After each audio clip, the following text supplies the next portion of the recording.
Hallelujah. All glory, honor, and praise to that one name, Jesus.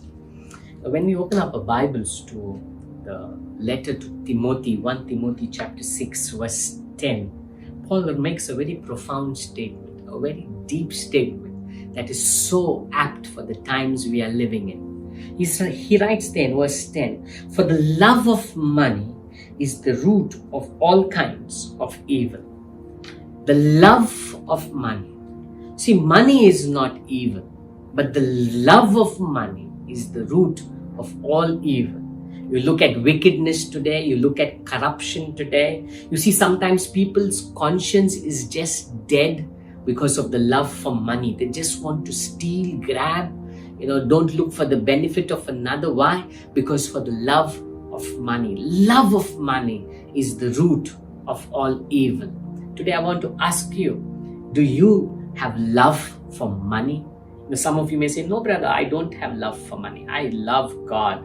Well, that's what we need to be, because in Matthew chapter 6, verse 24, Jesus makes a statement there and says, "No one can serve two masters, for either he will hate the one and love the other, or he will be devoted to one and despise the other." You cannot serve God and money. You cannot serve God and money. And the best way to deal with our heart is to check whether we love money is in the area of giving. You see, that's why as Christians, giving is so important for us. Though there are many that say that we don't need to give. Yes, we are living in a time of grace. But grace does not mean that you do what you want. It also means we need to check our hearts. Are we still connected to God? Is God the first in our life? You see, in John 3:16, God so loved the world that He gave His Son for us. The same way, we love God that we give unto God. You see, God gave. Today, our giving expresses our love for God.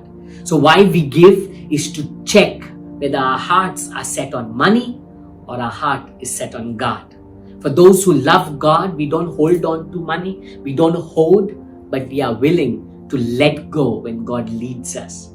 Today, I want to ask you, are you in love with money or are you in love with God?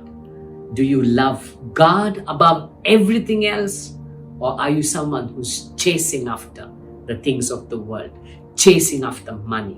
One thing I believe very much is when you run after God, blessings run after you. Jesus' promise in John 10:10 is that He would give us life, abundant life. In Matthew 6:33, Jesus says, "Seek the kingdom of God first and His right and its righteousness, and all these things shall be added."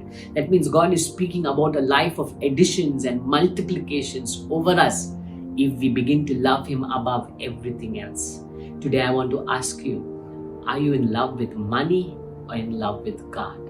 Someone who loves money, they kill their conscience for the sake of gain in the world.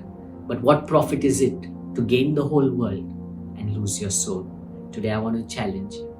Run after God, not after the riches of this world. The riches will follow you. Run after God. God bless you.